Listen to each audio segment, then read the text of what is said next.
Welcome once again to The Lost Signals Discusses Games and Gaming Culture, a pretentious, philosophical, pedantic podcast where we focus on various aspects of video games, as well as other issues and topics within gaming in general.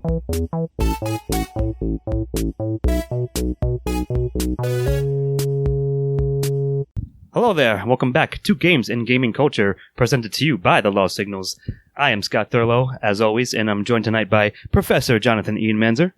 It's been a while. It feels good to be back. It has indeed. And Chris Morgan behind the boards. Good evening, everybody. And tonight we're going to cover possibly a topic that almost no one's covering in games, and which I'm going to let E talk about and define and break down a bit for us. So Scott and I played a game called Nier Automata. I also played recently Nier Replicant. And it got us thinking a topic called narrative recontextualization. And we decided to talk about it. We were discussing it. We decided to do an episode on it.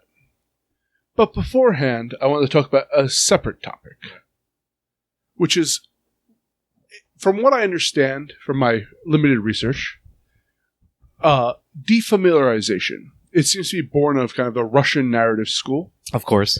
And I've heard similar topics brought up in things such as the use of metaphor and whatnot. But the idea behind defamiliarization is that in normal conversation, we are expected to follow the kind of Grice's maxims, if you're familiar with that.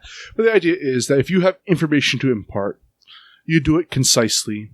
You do it... Just tell me the shit I need to know. Yeah. Exactly. That interruption there is a perfect example of me belaboring the point. But that doesn't explain poetics. That doesn't explain artistic precision. Why doesn't the author just tell me what they want, the message they want for the work? Why do they obfuscate? And there's different gradients to defamiliarization. You have poetry, you have things like use of fantasy and sci-fi. And then on the extreme end, you have things like David Lynch, who completely defamiliarizes. But the idea behind it is that you're stripping it of the familiar rules of storytelling in order to put a spotlight on the unfamiliar to draw out your point, to really highlight that point. So we were talking about that and how, in a sense, Nier does go through that with kind of a science fiction outlook. And what's interesting about defamiliarization is that when a unfamiliar situation occurs, you have to start building on that, the look at that work through your prejudices and biases. All of that. So if you're watching a science fiction work, I know you're a big fan of Star Trek, but if you're watching sci-fi, you have kind of tropes and cliches of that genre, which you impart to it. Fantasy has that as well. Nier does specifically by both recontextualizing with twists, but also recontextualizing with attacking your biases on that. So, that's the first framework. I don't know if you guys have any points you want to elaborate on. No, I think I'll get to them later, but yeah, that's like one of the main pillars, at least would define what we're talking about when we mean recontextualization and defamiliarization. Yes. So, then Nier goes on to recontextualize this game, and there'll be spoilers ahead for that, Yes, but that's true, yeah. Now Fair warning, there will be spoilers. But the idea is you're playing, you have to play the game multiple times. That's the intention, is to play at least, or parts of the game multiple times. And the idea on both Nier Replicant and Nier Automata is that the game you play initially has those kind of generic tropes built into the game. Mostly follows the standard stuff, sure. Only to find out with twists that you are, in Nier Replicant, the villain, to a certain extent, and in Replicant that the world's much more complex than you... in Automata, the world's much more complex than you thought it was. And you're forced to play through the game again with the new information. With that knowledge now in hand. Yeah, exactly. So I'm going to argue that there are three types of recontextualizations. The most common form is the twist ending of media. Be it a movie like Usual Suspects or Memento or Sixth Sense, whatever you want to do. You can talk about games if you here. Yeah, I mean, of course, I have to drop the previous one, BioShock. And System Shock, as you mentioned, to be fair, like as its success or predecessor, anyways. But yeah, it's the most probably, like you said, the most commonly applied one because it's simpler. It's not as complex as the Nier case, as we might get into, but it does. I think it counts as the maybe tier one, if you will call it, as recontextualization, right? But the reason it works is because it doesn't come out of left field. I mean, you can, when you replace... True, it makes sense. When you play BioShock, you can see that they've planted the seeds that this world was a complete world they thought out, which is why a lot of Shyamalan's films get, ripped on, especially most famously by Robot Chicken, where all of a sudden he forgot the clever twists and just started throwing in twists to put twists in there. They're inorganic. Yes. And I think there are, in a sense, rules that you recognize to what makes an effective twist. Yeah, I agree with that. Because the idea is that it's recontextualizing in retrospect. You're reflecting upon the work after you watch or play it. And you can play it again, but the idea, I think, is that these twists are built in assuming that the player or the viewer is going to watch it once.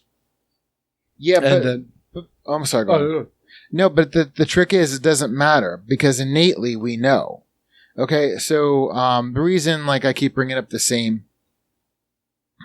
we keep bringing up the same examples, whether it's BioShock or for me, Deep Space Nine or Babylon 5, is because you can benefit from the twists or whatever twists and turns they make because they've established the characters, they've established the world. There is a logic to it, so the twist isn't out of left field, and it's nothing you couldn't have figured out before. So replaying it or rewatching it, because Beth and I were watching, we aside from like all the science fiction we rewatch all the time, we started rewatching Harley Quinn.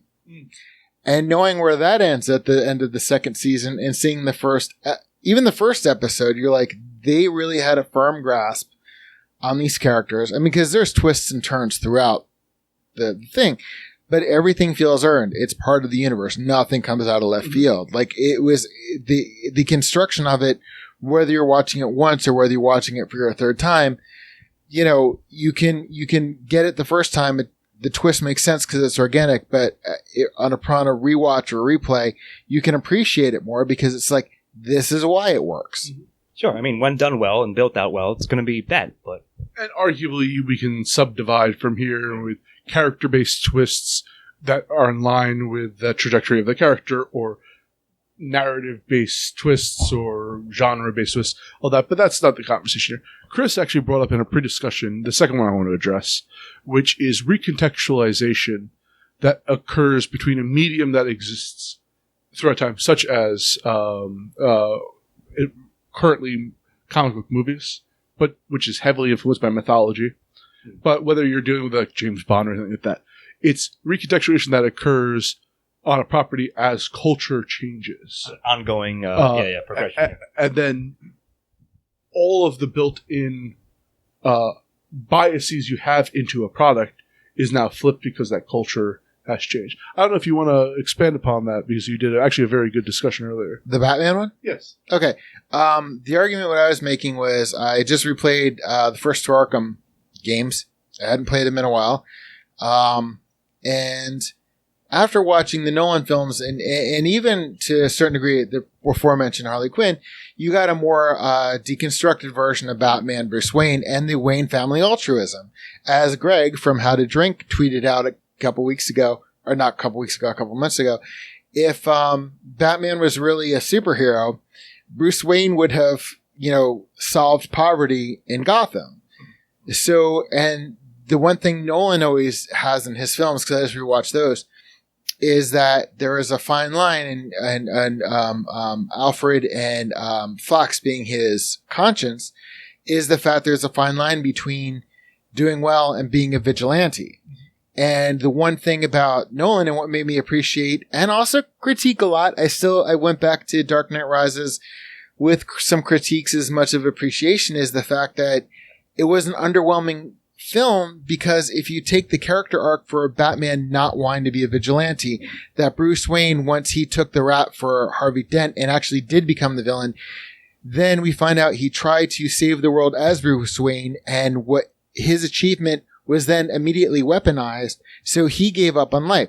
So the character gave up. Batman gave up. The whole thing, the redemption arc was not about him recovering from a broken back. It was recovering from a broken spirit. And that broken spirit happened between the in-universe 8 years between The Dark Knight and The Dark Knight Rises. Dark Knight Rises, still as a film, full of faults, but thematically, the character arc makes sense for the universe that Nolan created and what he wanted to say about Batman. So when I replayed Arkham Asylum and Arkham Asylum, Arkham City, you got to see where the vigilante had to be taken over for and made excuses for in order to facilitate the gameplay. So I found that really interesting to go into it now much more informed, having played the game, knowing what was going to happen, and realizing okay, to justify the gameplay, you have to do this, but you have to take an altruistic angle. But at the same time, you're also going to be a vigilante who's got to beat people up, because that's how you're going to get achievements. That's how you're going to get the information for the Joker puzzles. That's how you're going to get a lot of stuff. So it's really interesting when you can deconstruct a character from various mediums and then reapply it to a game. Still holds up.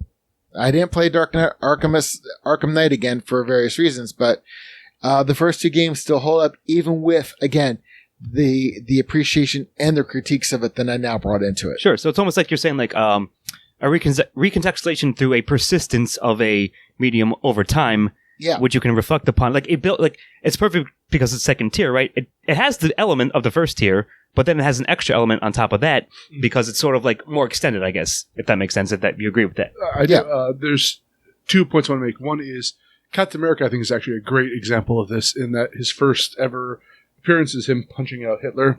And in his most famous film, Winter Soldier, it's about, in a sense, the spy state of America. So in a sense, that character reflects the current culture at the time. And some stuff might seem dated, even though it's or his kind of the narrative of that character reflects the time. But also, one of my favorite shows of all time was After Hours on YouTube. Cracked. Yeah, I remember. I said, what's the importance of Indiana Jones? This is why Crystal Skull didn't work. Is it Harrison Ford that's important, or is it the whip and the hat? And it's the elements of the character that's important throughout time, but in a sense, the narrative can change. But the final one, the impetus for this was a much harder one to pull off, because it has to assume the investment of the watcher or the player to engage with the media multiple times. Yeah, which can be a big ask. It very much can.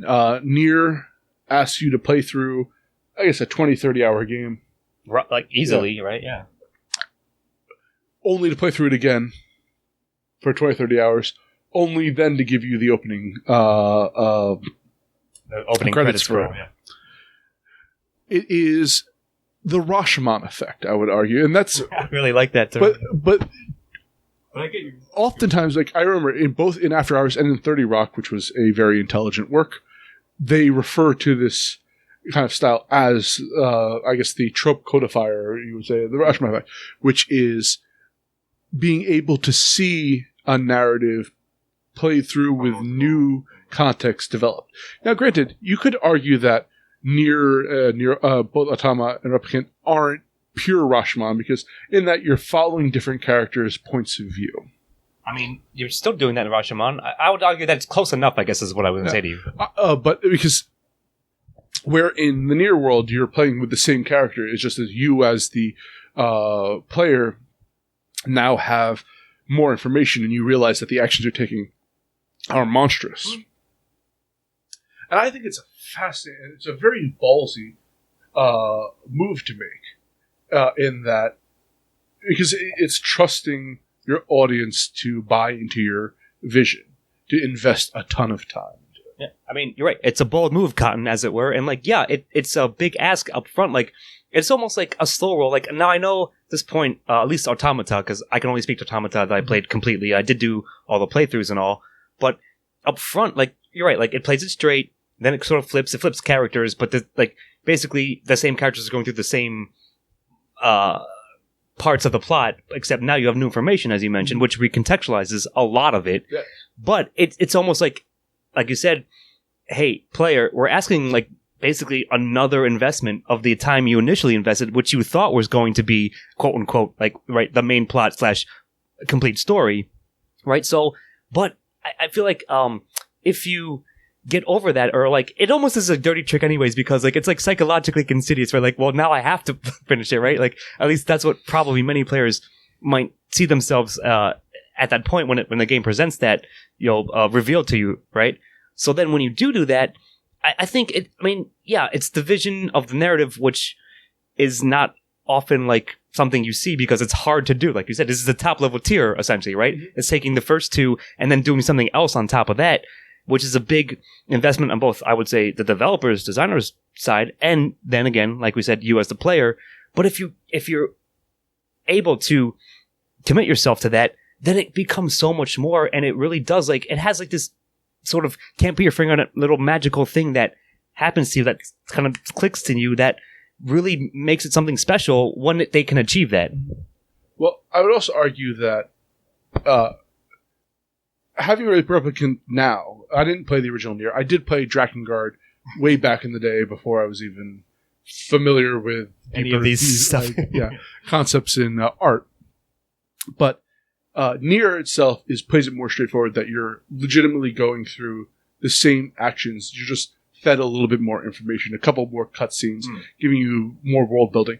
Granted, I argue that Nier, the original Nier, had a much bigger gut punch in more impactful emotionally, because the main premise of that is you heard the shades speaking, but you didn't understand their language.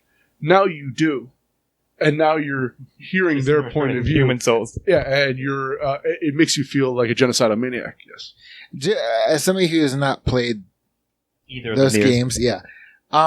When they assumed you needed to replay or wanted to replay, did you want to replay it? Did you find the world is something rich enough where you like, or the story rich enough where I'm like, yeah, you immediately wanted to go back to it? It's interesting because I got Automata was my first, aside from Drakengard back in the day. Automata was my first. I heard so much. I heard so much about stick through it, and after playing the Route A, which is the first playthrough, it's kind of like, oh, this is a good game. You're like, that's pretty solid, right? Yeah, it has a couple of highlight moments.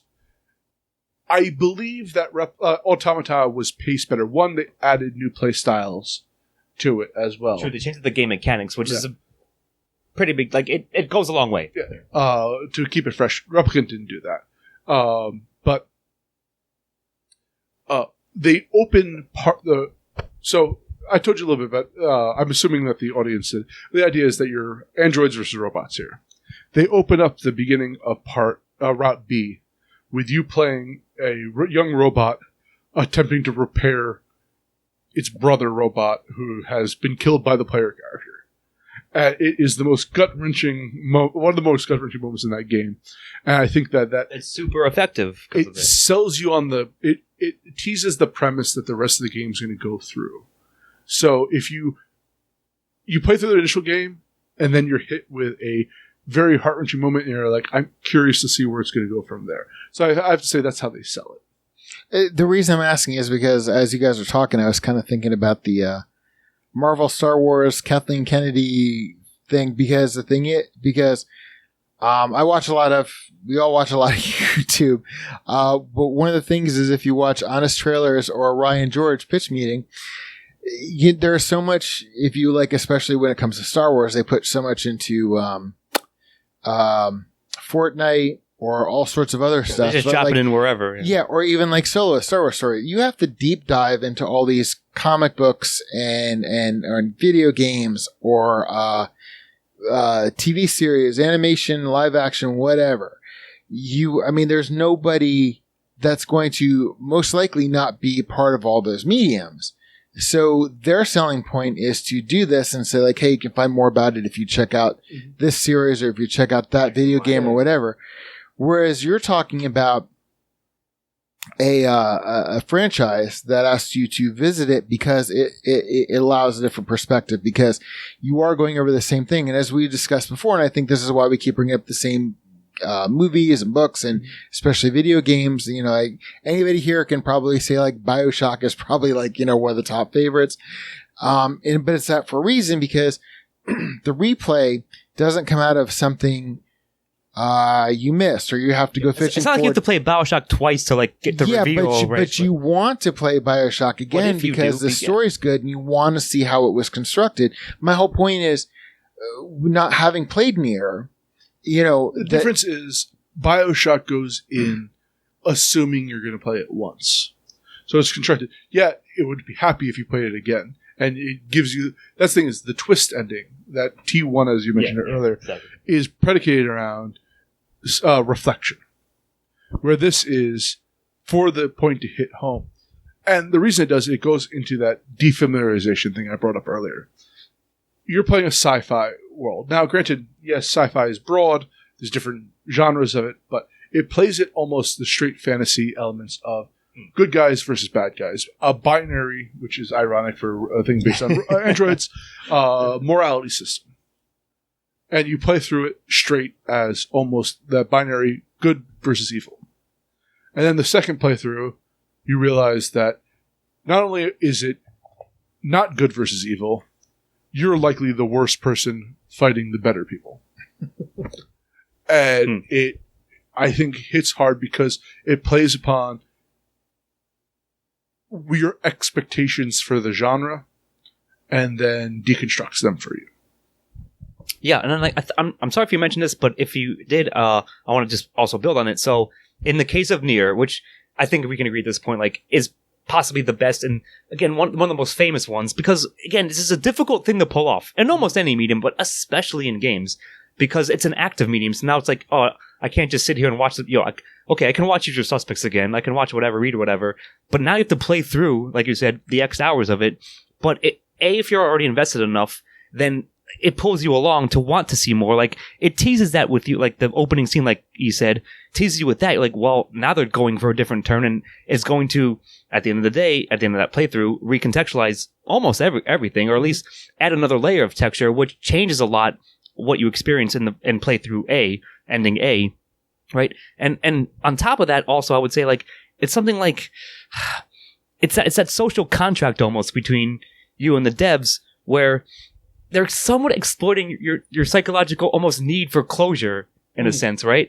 So like, you're like, hey, yeah, sure, you saw an ending, but really it's like 1/3 of it, the entire experience. So you're sort of like in for a penny, in for a pound to a degree.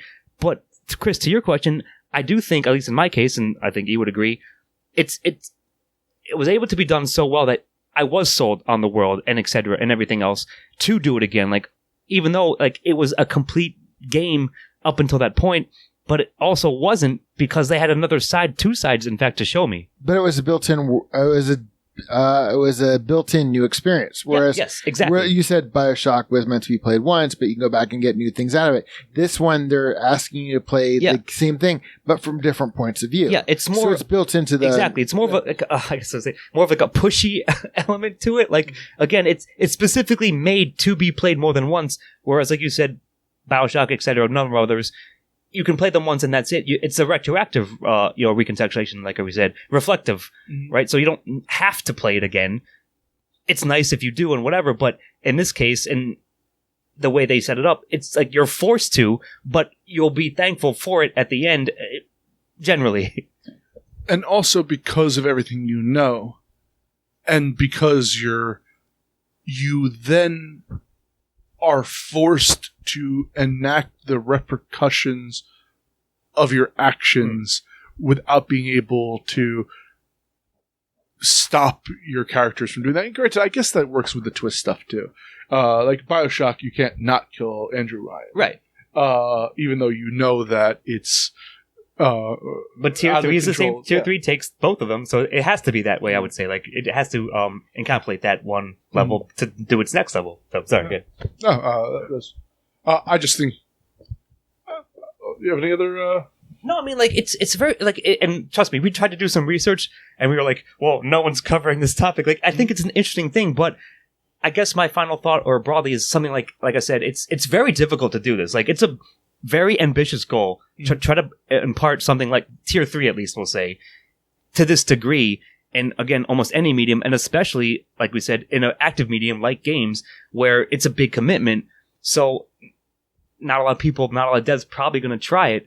But I kind of wish, I know Nier, or at least Automata, again, has become more than a cult classic, even a critical darling, and now, I mean, it took me a while to get to it, but I do hope, or at least, I want to see games that try to emulate it, at least that effect, that feeling that they were able to do it, because of the way they imparted their recontextualization and or defamiliarization, to impart such an experience that, yeah, it's a journey for sure. Like, don't get me wrong, but if it hits you the right way, and I think it hits, trust me, I can nitpick Automata a little bit, but it's, for the most part, they nailed what they were going for, and I do think it's an interesting idea to try to, again, implement in this medium, and maybe we'll see more of it, but at this point, I think we have to agree that Automata, and then maybe a Replicant, perhaps, stands as, like, the example, like, if you're going to try something like this, look here first as, like, kind of a textbook example. Like, they almost codified it, like you mentioned earlier. So, yeah, like, it's an intriguing idea, and there's not a lot out there, but hopefully we've explained a bit about it and what it is and means, and you can ship us, perhaps, your thoughts and ideas about it as well. Final thoughts? No, I was going to say, I didn't know if you guys wanted to go on with, Oh, do you have a... I think we could. No. I was, like, sitting here, like, all right, I don't know. I was kind of like, all right, I thought, I don't know what I'm thinking. All right. That's why we have editing. So we got to recontextualize Chris's thoughts right now. You have to No, well, I mean, excuse me. The reason I asked this question is because I found it was interesting, because we do live in a society, and I do intentionally pick on, like, Star Wars and Marvel, because, and actually any of these things, like Warner Brothers, like Ryan George was talking about, like, how the new Space Jam is marketing for everything Warner Brothers has ever put out. Always has been. Yeah, but it's interesting to take it from the video games perspective, because it is in the zeitgeist, but still more of a niche of the zeitgeist. It's not quite as much out there.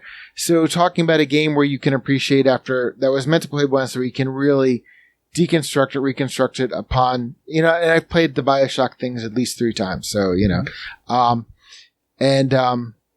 versus something like Nier, where, okay, we're going to ask you to play this twice, but we're going to give you a different experience because we actually have something to say that's told through repetitive narrative, as opposed to a single narrative, but when you go back to it, you can figure out it is complete construction, as opposed to something like Disney and Marvel, or Warner Brothers, which is a complete deconstruction that's asking you to put together and asking you to go into mediums you wouldn't normally do, just to find out a little bit of tidbit information to make their stupid scripts fit into 2.5 hours or less. So you're saying is don't do that, but do what Nier did. Do what Nier did. Do what Nier did. Do what BioShock did. Don't do what Marvel. Well, but then again, none of them have day jobs. We all have day jobs. So what do I know?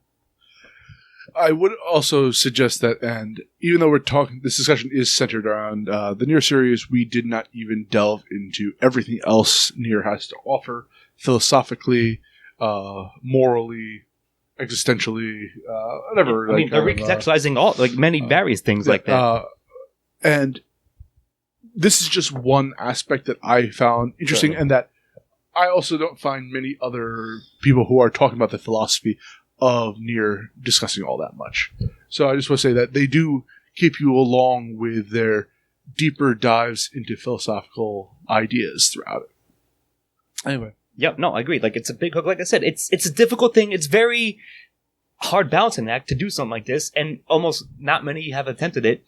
Nier happens to be probably, like I said, the best and most famous example. But I would like to see more. Like, try it, devs out there. The man who created it wears an Emil mask around. He's an enigmatic figure unto himself. So indeed, perhaps you have to be a little bit of a crazy Gotta be a little genius in eccentric. order to figure this out. Sure. But I think that will do it. So I hope you enjoyed us talking about recontextualizing and defamiliarizing narratives, etc. in games. I've been here recontextualizing myself, Scott Thurlow, and here with Professor Jonathan Ian Manzer. As I said, it's good to be back. Indeed. And Chris Morgan. It's great to be back. And one other thing, I'm going to give a little plug to the one janitor, T1J. He did a really good, we were discussing Captain America Winter Soldier, which there's a reason, again, that holds up to at least be my favorite Marvel movie. He does a great short essay, I think it's about 15 minutes worth, of why Cap chose Falcon.